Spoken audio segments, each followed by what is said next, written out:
आपको सीधे गुरुग्राम लिए चलते हैं, जहां मुख्यमंत्री नायब सिंह सैनी संबोधन कर रहे हैं। क्या कुछ कह रहे हैं, सुनिए। असीमा बराड़ जी, आदित्य दहिया जी, वैशाली जी और सोनू जी, हमारे सभी अधिकारीगण, उपस्थित सभी हमारे इंडस्ट्रियल एसोसिएशन के सभी पदाधिकारी, उपस्थित सभी महानुभाव, सबसे पहले आप सबको 2026 का नववर्ष इसका आगमन हुआ है।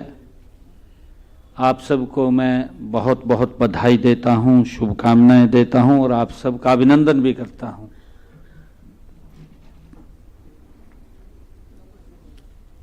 साथियों, लगातार आप लोगों के पिछले वर्ष भी हमें सुझाव आप लोगों से मिले थे, बहुमूल्य सुझाव थे, क्योंकि सरकार की सोच है कि जो ये बजट है, बजट प्रदेश के लोगों के साथ चर्चा करके उनके सुझाव आए और उसी तरीके से उसकी नीति योजना वो बने, ताकि इसका हर व्यक्ति तक लाभ पहुंचे। कल हमने जो हमारा विजन डॉक्यूमेंट है 2047, उसको लेकर के भी चर्चा की। उसमें कई एक्सपर्ट्स थे, उन एक्सपर्ट्स से भी उनके बड़े सुझाव आए।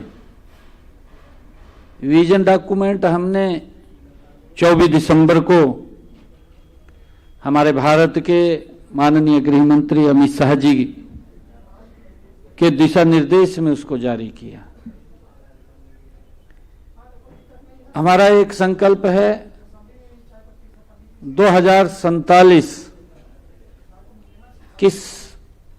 कैसा हरियाणा हो। हमने 1 ट्रिलियन इकोनॉमी खड़ी करने का, डॉलर की इकोनॉमी खड़ी करने का संकल्प लिया है। आदरणीय प्रधानमंत्री जी ने भारत को दुनिया की तीसरी आर्थिक शक्ति के रूप में यह भारत खड़ा हो, उसका संकल्प लिया है। और उसके ऊपर कल जो हमारा ये विजन डॉक्यूमेंट था, उसके अंदर बहुत सारे सुझाव इस बजट के लिए आए हैं। साथियों, आज हमारे इंडस्ट्रियल एसोसिएशन के सभी पदाधिकारी और सभी इंडस्ट्री के प्रमुख व्यक्ति, आप सबके बहुमूल्य सुझाव हमें मिले हैं। प्रेजेंटेशन भी दिखाई गई है। प्रेजेंटेशन के अंदर बताया भी गया है कि पिछले वर्ष कितने सुझाव हमारे पास आए थे और कितने हमने उसको शामिल किए हैं, और उनके ऊपर काम भी गति से हो रहा है। और इस वर्ष भी आप द्वारा जो सुझाव आए हैं, हम चाहते हैं कि इन सुझावों को, जो महत्वपूर्ण सुझाव हैं, उनके ऊपर चर्चा विचार करके इस बजट के अंदर उनको भी शामिल किया जाएगा। एआई बेस्ड पोर्टल भी लॉन्च किया गया कल, और अभी आप लोगों ने जितने सुझाव दिए हैं, अगर आपके सुझाव छूटे हैं या बाद में भी आपके कोई ध्यान में कोई सुझाव महत्वपूर्ण आता है कि हमें सरकार तक इस बात को पहुंचाना चाहिए, तो उस पोर्टल के माध्यम से आप घर बैठे ही वो सुझाव दे सकते हैं। और उस सुझाव को, अच्छे जो सुझाव होंगे जिसका लाभ आप लोगों को भी और जनता को भी हरियाणा प्रदेश के जो मिलेगा, हम उसको इसमें अवश्य शामिल करेंगे, क्योंकि जब आप लोगों से, प्रदेश के लोगों की तरफ से ये सुझाव आते हैं तो उस बजट की गरिमा और बढ़ जाती है जब हम प्रस्तुत करते हैं। साथियों, आज की यह बैठक हमारी हरियाणा के आर्थिक भविष्य को गढ़ने का ये एक प्रयास है। मुझे खुशी है कि आपके अनुभव और आपकी अपेक्षाएं और आपकी जो सलाह है हमारे लिए उतनी ही मूल्यवान है जितनी किसी नीति दस्तावेज में लाइनें लिखी होती हैं, उतनी ही महत्वपूर्ण है। साथियों, हमारे समाज में भी कहा जाता है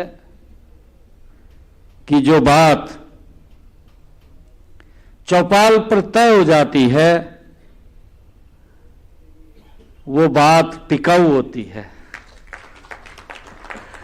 जब पंचायत में बैठ करके कोई बात करते हैं तो उसका वजन होता है, और इसी भावना के साथ हमारी सरकार बजट निर्माण में उसकी प्रक्रिया को बंद कमरों तक वो सीमित नहीं रखना चाहते। हमें उसे जनता, उद्योग, श्रमिक और हमारे स्टेक होल्डर्स के साथ संवाद का माध्यम हम बना रहे हैं। उसके परिणाम भी निकल रहे हैं। साथियों, बजट हमारे लिए ये केवल आय और व्यय का ये लेखा जोखा नहीं है, बल्कि यह हरियाणा की वर्तमान जरूरतों, सामाजिक आर्थिक सच्चाइयों और आने वाली पीढ़ियों की आकांक्षाओं का ये प्रतिबिंब है। साथियों, इससे पहले भी पिछले साल 2 जनवरी 2025 को गुरुग्राम के अंदर हम आप लोगों के बीच में आए थे। आप लोगों ने हमारा जो 2025-26 का बजट था उसके लिए आपसे विस्तृत भी चर्चा हुई थी और आपने बहुत महत्वपूर्ण सुझाव दिए थे। अब की बार आपने उसमें और शार्पनेस दिखाई है और उसमें गंभीर सुझाव आपने दिए हैं। साथियों, उस बैठक में आपने जिस गंभीरता और जिस दूरदर्शिता और व्यवहारिकता के साथ आपने सुझाव दिए, उनमें हमारी नीतियों का और अधिक मजबूत हुई हैं, क्योंकि आपके जो सुझाव थे वो उसमें शामिल हुए हैं। उसका लाभ भी आम व्यक्ति तक पहुंचा है और उससे हमारी बात भी मजबूत हुई है। साथियों, मुझे यह बताते हुए गर्व भी है कि उस बैठक में, जैसा अभी बताया भी गया है, कि 226 सुझाव प्राप्त हुए थे, जिनमें से हमने 71 सुझावों को अपने उस बजट में शामिल किया है।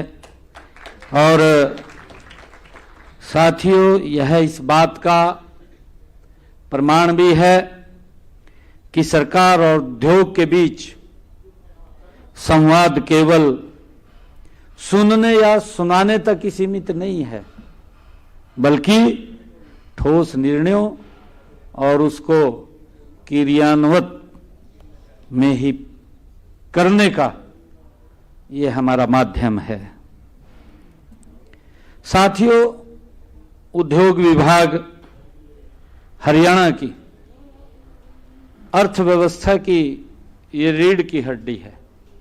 हमारे मंत्री जी ने अभी बताया भी है कि हरियाणा प्रदेश कृषि प्रधान प्रदेश है। कृषि से आय इतनी होती है, परंतु उससे विकसित नहीं हम कर सकते। विकसित अगर होगा तो इसी औद्योगिक क्षेत्र से ही हम विकसित हरियाणा या विकसित भारत की हम कल्पना कर सकते हैं। परंतु साथियों, हमें दोनों तरफ बराबर सोचना पड़ेगा। हमारे जहां इंडस्ट्रीज आती है वहां हमें कृषि की भी आवश्यकता है।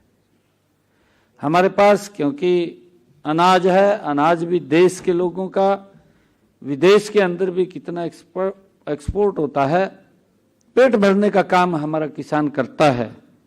दोनों का तालमेल वो सही रहे, उसके लिए भी सरकार समय समय पर चिंता करती रहती है। साथियों, हम सब देख रहे हैं कि 2024-25 के बजट में इस विभाग के लिए 806 करोड़ 75 लाख रुपए का आवंटन हमने किया था। हमने बढ़ाया था पीछे से इस विभाग के लिए, और इस जो आपने पीछे सुझाव दिए थे उसमें जो 2025-26 के लिए हमने इसको और बढ़ाया। जो 24-25 का था 806 करोड़ 75 लाख, हमने 25-26 में इसको 1951 और 43 लाख बजट बढ़ाने का काम हमने किया है।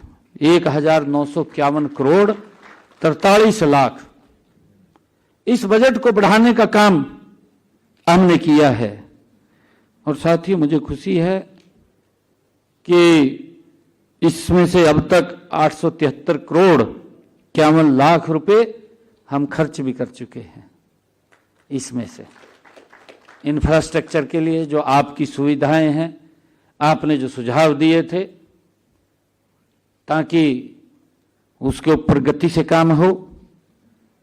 और साथियों, ये आंकड़े औद्योगिक विकास को केवल घोषणाओं तक सीमित न रहकर उन्हें धरातल पर उतारने का हमारे संकल्प का प्रमाण है। साथियों, पिछले बजट में इस विभाग का बजट 129.37% तक बढ़ाया गया। आपके जो सुझाव आए थे उस सुझाव से इतना बजट ये पिछले उसके अंदर बढ़ा है। और साथियों, हमारा ये स्पष्ट इरादा भी है, हमारा स्पष्ट विजन भी है कि आने वाले बजट में इसे और अधिक सशक्त बनाया जाएगा। यह हमारा स्पष्ट विजन है। आपके सुझावों के आधार पर कई महत्वपूर्ण निर्णय लिए गए। अनधिकृत आवासीय कॉलोनियों के नियमितीकरण की प्रक्रिया को भी हम गति से बढ़ा रहे हैं। साथियों, इससे उद्योगों में कार्यरत हमारे श्रमिक और कर्मचारियों को सुरक्षित और सम्मानजनक आवास मिल सके, इसके लिए हम गति से काम कर रहे हैं। अभी भी आप लोगों ने कुछ सुझाव इसके अंदर दिए हैं। साथियों, जो पिछले बजट के अंदर आप लोगों ने सुझाव दिए थे कि श्रमिकों के लिए डॉर्मेट्रिक और सिंगल रूम के निर्माण वो किए जाएं, उसके लिए हमने आईएमटी बावल में 5 एकड़ की भूमि और आईएमटी फरीदाबाद में 2.5 एकड़ की भूमि और आईएमटी सोना में 5.5 एकड़ भूमि अधिकृत भी कर ली है, ताकि उसको हम गति से पूरा कर सकें। साथियों, इसी प्रकार पद्मा नीति के अंतर्गत हमने 10 में से 7 परियोजनाओं को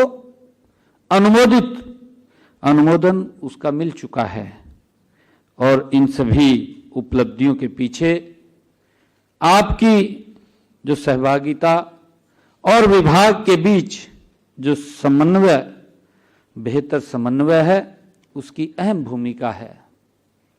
साथियों, हरियाणा में एक कहावत चलती है, बोलते हैं, क्योंकि जो भी लोकोक्तियां बनी हुई हैं वो कहीं ना कहीं उसके तंत निकाल करके वो बुजुर्ग उनको बोलते थे, उनको हम आगे सर्कुलेट करते रहते हैं, क्योंकि हरियाणा की हमारी ऐसी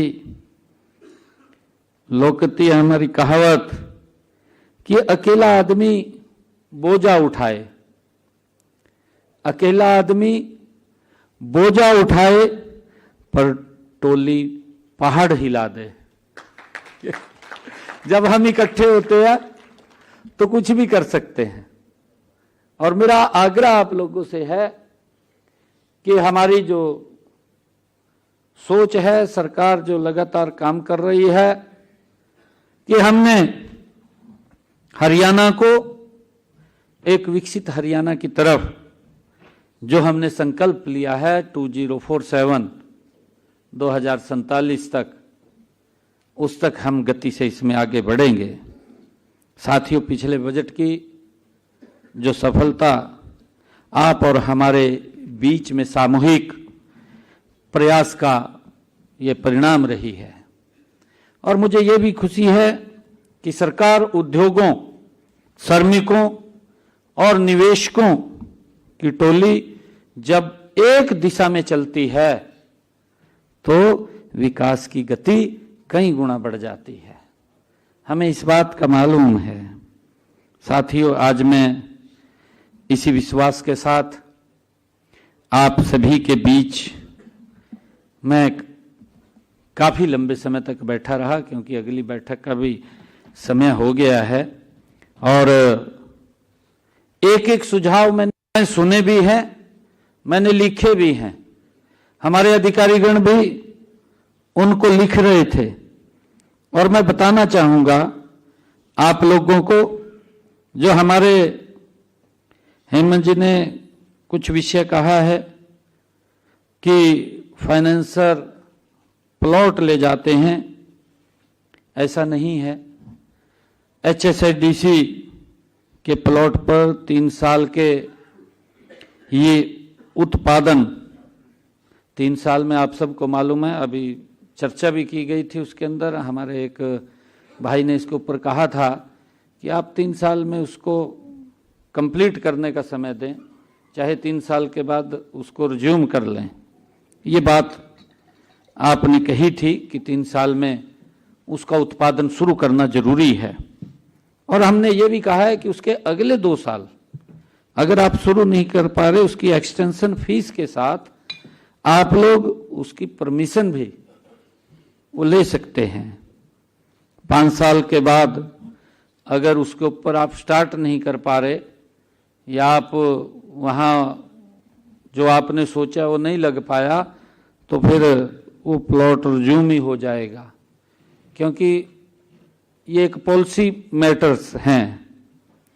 और मैं आपको एक और बताना चाहूँगा, हमारे स्वपन जी यादव, उन्होंने भी टेक्नोलॉजी सबमिट करने के बारे में एक सुझाव दिया था, बहुत अच्छा सुझाव था। मैंने तुरंत खुल्लर साहब को कहा कि इनको उसमें बुलाना है, हमने उसकी डेट दे दी है पंचकुला में। हम इस टेक्नोलॉजी जो सबमिट की आपने बात कही है उसकी हम डेट दे चुके हैं, आप उसके अंदर अवश्य आएँ स्वप्निल जी, मैं आपको आमंत्रित करता हूं उसके अंदर, और हम उसके ऊपर काम कर रहे हैं।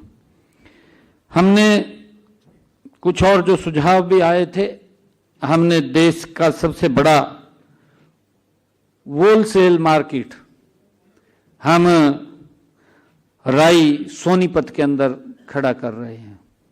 मुझे खुशी है बताते हुए आप लोगों को कि हमने उसके लिए जगह भी चिन्हित कर ली है, और चिन्हित नहीं कर ली उससे एक बड़ा हरियाणा को रोजगार का साधन भी खड़ा होगा, क्योंकि वहां पर जो खारी बावली है, खारी बावली में ड्राई फ्रूट मार्केट बड़ी, उसको हमने बोर्ड के अंदर चिन्हित कर लिया है, जगह उसको देने का जल्दी ही उनके साथ हमारा हो जाएगा बैठ करके। चाहे करियाना मार्केट है, दिल्ली से जो एक बड़ी करियाना मार्केट इधर आना चाह रही है, वो भी उसके लिए, चाहे इलेक्ट्रिकल मार्केट है, उसके लिए भी हमने ये जगह चिन्हित की है। मार्बल मार्केट है, वो भी बड़ी बाहर इस साइड निकल करके आ रही है। अमृतसर की ड्राई फ्रूट मार्केट है, उन्होंने भी यहाँ पर आकर के जगह देखी है, क्योंकि यहाँ पर जो कनेक्टिविटी है, कनेक्टिविटी भी हमारे यहाँ इस साइड से अगर आप लोग देखेंगे सोनीपत से मात्र 30-35 मिनट का ही रास्ता हमारे एयरपोर्ट का रह गया है। क्योंकि जब कनेक्टिविटी हमारे पास आती है तो उससे कई प्रकार के काम और खड़े होते हैं, और लोगों को ये कनेक्टिविटी की आवश्यकता ज़्यादा होती है जिससे कि वो आगे बढ़ सकें। साथियों, हमारे मित्र शैलेंद्र जी ने भी जो NCLT जो यूनिट की बात की है, हमने HSADC को ये पहले ही कह दिया है कि इसको देखते हुए जो HSADC के जो आउट ऑफ कोर्ट सेटलमेंट के लिए एक कमेटी का गठन भी कर चुके हैं, ताकि कोई दिक्कत कोई समस्या आए तो उसके अंदर उसका समाधान हो, और जल्दी ही HSADC इसकी शुरुआत भी करने के लिए जा रही है। साथियों, इसी प्रकार हमने अपने संकल्प पत्र में ये बात कही है, जो हमारे पास विषय अभी कई हमारे महानुभाव ने इस बात को EV के को लेकर के उठाया है। हमने अपने संकल्प पत्र में भी इस बात का जिक्र किया है कि हम EV पार्क बनाने जा रहे हैं। उसका संकल्प हमारे संकल्प पत्र के अंदर है, और हम सोच रहे हैं कि एक EV पार्क यहाँ पर बने, और उस पर काम चल रहा है, उसके ऊपर काम चल रहा है। जल्दी ही हम इसकी भी एक घोषणा करने वाले हैं, क्योंकि उसके ऊपर पॉलिसी वो बन रही है। और हमारे मनीष जी ने भी एक बात कही थी कि एक सैटेलाइट शहर बसाने की उन्होंने बात कही है। मैं मनीष जी को यह भी ध्यान लगाना चाहता हूं कि माननीय प्रधानमंत्री आदरणीय मोदी जी ने जैसे सूरत को एक नया सैटेलाइट शहर बनाने जा रहे हैं, हमने भी खरखौदा के पास एक 10,000 एकड़ के अंदर बड़ा हम वहाँ पर बनाने के लिए उसको सोच रहे हैं कि हमारा जो ये एरिया है इधर पंचग्राम की हमने पीछे बात किया था, उसके अंदर हम एक अच्छा शहर वो इसके साथ बसे, उसके लिए हम काम कर रहे हैं। साथियों, मुझे ये बताते हुए कि आज आपने जो यहाँ बहुमूल्य सुझाव दिए हैं, मैं ये बताना भी चाहूँगा कि इनमें से कुछ सुझाव ऐसे हैं जिन पर पहले से ही सरकार काम कर रही है। इनमें मुख्य रूप से मैं कहना चाहूँगा कि जो RRTS का जिक्र वो मैं करना चाहूँगा, उसकी भी चर्चा इसके अंदर आई है कि प्रदेश में लगभग 70,000 करोड़ रुपए की लागत से बनने वाली जो सराय काले खां और करनाल, सराय काले खां से अलवर राजस्थान बॉर्डर के बीच रीजनल जो RRTS कनेक्टिविटी परियोजना को वो मंजूरी भी मिल चुकी है। उसकी DPR मेरे ख्याल बन गई है, टेंडर होने वाला है, DPR बन चुकी है, जिसका एक बहुत बड़ा लाभ, क्योंकि ये सराय काले खां से एक तो करनाल की तरफ जाएगी और एक सराय काले खां से अलवर तक जाएगी। हमारा बावल तक का एरिया है, बावल से आगे क्योंकि राजस्थान के अंदर जाएगी वो, तो उसका लाभ हमारे लोगों को मिलेगा। और जो ट्रैफिक की समस्या आप लोगों ने कही थी, क्योंकि सरकार उससे आगे बढ़ करके सोचती रहती है और उसके ऊपर काम भी करते रहते हैं, और धीरे धीरे करके कहीं और जो इस योजना के अंदर हैं कहीं रोड भी और निकलने हैं, ताकि आप देख रहे हैं कि पिछले 11 वर्षों के अंदर किस तरीके से भारत बदला है। अगर आप लोग देखेंगे कि यहीं से गुरुग्राम से अगर बम्बे जाना होता था, आपका कोई सामान बम्बे पहुंचाना था, तो मेरे ख्याल से 45-46 घंटे के अंदर गाड़ी पहुंचती थी, और 2.5-3 दिन 4 दिन गाड़ी चलती थी तब जाकर के पहुंचती थी। मेरे ख्याल ज्यादा दिन ना लग जाते हैं। और हैं जी, तो आज स्थिति बदल गई है। इन्हीं 11 वर्षों के अंदर आप लोगों के सामने है कि आप देखते हैं कि यहां से अगर गाड़ी आप लोड करेंगे तो आप नेक्स्ट डे शाम तक पूछ लेंगे फोन करके भी पहुंच गई भाई ठीक ठाक। ये इतना बड़ा बदलाव ये गति से नरेंद्र मोदी जी के नेतृत्व के अंदर आया, देश बदला है। और हमने हरियाणा में इंडस्ट्रियल जोन और मास्टर प्लान में ऑटो CLU की नीति को मंजूरी दिया है, जिसका जिक्र भी किया है। अब खुल्लर साहब ने बताया था जो आपके पास ये बात आई थी। और हमने जो रेवाड़ी में जो निजी क्षेत्र में मेडिकल कॉलेज की LOI भी जारी कर दी है, जल्द ही इसका निर्माण कार्य भी वो शुरू हो जाएगा। और साथियों, मुझे ये बड़ी खुशी भी है आप लोगों के बीच में बताते हुए कि हम लगातार जहाँ तक कन्वेंशन सेंटर्स की बात आपने की है, मैं इसके लिए भी बताना चाहूँगा कि HSIDC द्वारा मानेसर में ज़मीन की हमने पहचान भी कर ली है, ताकि वहाँ एक अच्छा कन्वेंशन सेंटर वो बने। और हमने SDM कार्यालय बावल में लेबर कोर्ट के लिए जगह का भी चुनाव कर लिया है। इसके रेनोवेशन के लिए हमने 26 लाख रुपए की राशि B&R को भी जारी कर दी है, ताकि वो जल्दी काम हो। और यहाँ लेबर कोर्ट अपना काम शुरू वो जल्दी करेगा। और साथियों, क्योंकि बहुत सारे सुझाव और महत्वपूर्ण सुझाव आपके आए हैं, हमें खुशी है कि इन सुझावों को हम इस बजट के अंदर शामिल करेंगे। और जो भी सुझाव इसके अंदर, क्योंकि बैठ करके हमारी जो अधिकारियों की पूरी टीम है, जो भी आपके बहुमूल्य सुझाव हैं, क्योंकि उनके ऊपर गति से काम करना ये सरकार का दायित्व है, ताकि आप लोगों को उसका लाभ मिले। साथियों, मैं 2 अनुरोध आप लोगों से करना चाहूँगा कि अगले 8-10 दिनों में जो आप और भी सुझाव दे सकें तो सुझाव हमें दें, ये मेरा आप लोगों से आग्रह है। चाहे आप जो हमने AI चैटबॉट पोर्टल उसको लॉन्च किया है, आप उसी के माध्यम से हमें पहुंचाइए।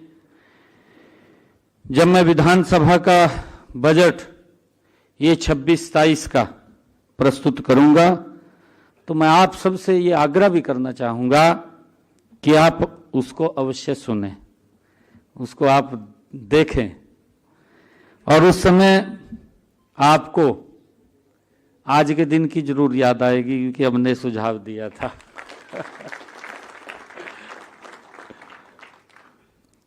और आप ये सोचेंगे कि हम इस बैठक के अंदर आए थे, हमारा आना सफल हुआ है। साथियों, मैं जिन हितधारकों के बहुमूल्य सुझाव बजट 2026-27 में वो शामिल किए जाएंगे। उन सभी को मेरी ये प्रार्थना भी है कि विधानसभा में जो बजट भाषण सुनने के लिए आप स्वयं भी उपस्थित हों वहाँ पर, उसकी व्यवस्था करेंगे। आप लोगों को वहाँ बुलाएंगे, आपको निमंत्रण देंगे कि आप आकर के वहाँ सुनिए। ये अलग व्यवस्था खुल्लर साहब, ये वहाँ आने चाहिए, सभी बैठ करके सुनिए जिस दिन बजट हम प्रस्तुत करें, ताकि आप इस बात के साक्षी बन सकें कि हमने जो वायदा किया था या हमने जो सुझाव दिया था उसे आपकी सरकार पूरा कर रही है। मैं इस बजट पूर्व ये परामर्श प्रक्रिया में आपकी सक्रिय सहभागिता, सकारात्मक सोच और सहयोग के लिए आप सभी का मैं हृदय से आभार व्यक्त करता हूं। आप सबका धन्यवाद करता हूं। इन्हीं शब्दों के साथ जय हिंद, जय भारत।